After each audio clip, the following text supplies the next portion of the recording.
लेकिन मैथ्स में सारे कॉन्सेप्ट भी पता है, लेकिन फिर भी कई बार क्वेश्चन नहीं बनता है, समय ज़्यादा लगता है, क्योंकि मैथ्स ऐसा ही है। Maths is the king of all the sciences, दिमाग वाला सब्जेक्ट है भाई।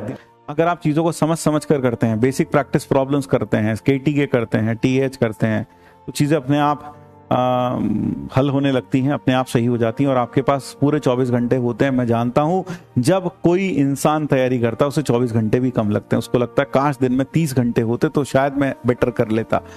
समय कम पड़ता है, तैयारी ज़्यादा होती है, क्योंकि आप लोगों के साथ सबसे बड़ी समस्या यह होती है कि आपको 2 साल का कोर्स 1 साल में ख़त्म करना है। 2 साल का कोर्स 1 साल में ख़त्म करना है, और वह भी right from the very basic to the advance level. तो यह थोड़ी सी दिक्कत तुम्हारे सामने आती है, मैं समझता हूँ इस दिक्कत को, लेकिन तुम साथ साथ हमारी दिक्कत भी समझो कि यार हमें भी 2 साल का कोर्स 1 साल में ख़त्म करना है और लिमिटेड अमाउंट ऑफ टाइम में ही ख़त्म करना है। सब चीज़ बतानी, कुछ भी छोड़नी नहीं है, एक भी चीज़ नहीं छोड़नी। तो ये समस्या हमारे साथ भी है, तो ये आपको थोड़ा सा हमारे लिए भी समझना पड़ेगा। मैं तुम्हें समझता हूँ, मैं तुम्हें पूरी तरह समझता हूँ कि हाँ सर समय ज़्यादा है, मैथ्स पढ़ते हैं, बहुत सारा मैथ्स पढ़ते हैं, फिर भी मार्क्स नहीं आते, सर क्वेश्चन नहीं बनते। तो बेटा मैथ्स ऐसा ही है। ये देखो, केमिस्ट्री का नेचर अलग है, फिजिक्स का नेचर अलग है, मैथ्स का नेचर बिल्कुल अलग है। फिजिक्स में भी अच्छे प्रॉब्लम्स होते हैं, एक से एक अच्छे प्रॉब्लम्स होते हैं, लेकिन फिर भी वहां जो कॉन्सेप्ट्स होते हैं, आपको पता है law of conservation of momentum लगेगा, नहीं तो एंगुलर मोमेंटम का कंजर्वेशन लगेगा, नहीं तो टॉर्क लग जाएगा, नहीं तो इसके अबाउट मोमेंट ले लेंगे। कुछ गिने चुनी चीजें होती हैं और मैक्सिमम उन्हीं के बीच में घूमकर क्वेश्चन हो जाता है। लेकिन मैथ्स में सारे कॉन्सेप्ट भी पता है, लेकिन फिर भी कई बार क्वेश्चन नहीं बनता है, समय ज्यादा लगता है, क्योंकि मैथ्स ऐसा ही है।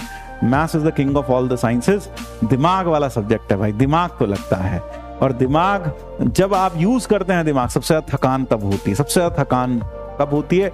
दिमाग जब आप यूज करते हैं। सबसे ज्यादा एनर्जी आपका ब्रेन ही लेता है पूरी बॉडी में, ठीक है ना।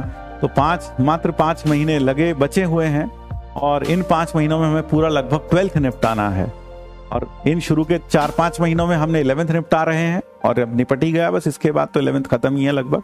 तो अब हम फिर 12th को करना शुरू करेंगे, 12th करना शुरू करेंगे, ठीक है ना। और हम सबसे सही कहा सुहाग के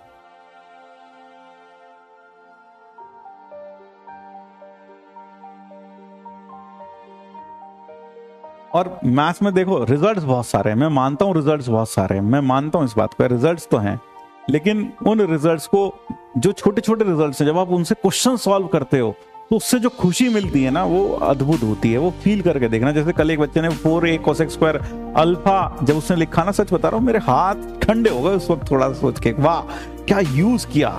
ऐसा जब आप छोटे छोटे कॉन्सेप्ट्स को कहीं भी यूज करते हैं ना, तो यार वो अलग ही खुशी मिलती है। तो अगर आप इन कॉन्सेप्ट्स को समझेंगे, बोझ समझे बिना आप पढ़ेंगे, तो सब चीजें अच्छी होंगी। मैंने आपको पहले भी कहा, आप में और हम में सिर्फ एक ही फर्क है कि आप पढ़ाई को एंजॉय नहीं करते, आप उसे बोझ समझ के करते हो। आप उसे ऐसा लगता है किसी ने खोपड़ी पे पिस्टल रख रखे, बोले पढ़ लो बस, नहीं तो गोली मार देंगे। तो जो बच्चे इस तरह से पढ़ते हैं वो कभी भी सिलेक्ट नहीं हो पाते, क्योंकि वो सिर्फ घंटा देखते रहते। कितना घंटा? जो घंटा देखता है उसका घंटा सिलेक्शन नहीं होता, ध्यान रखिएगा। घंटे मत गिनो, क्वालिटी ऑफ आउटपुट गिनो कि आपने कितना काम किया, कितना समझा।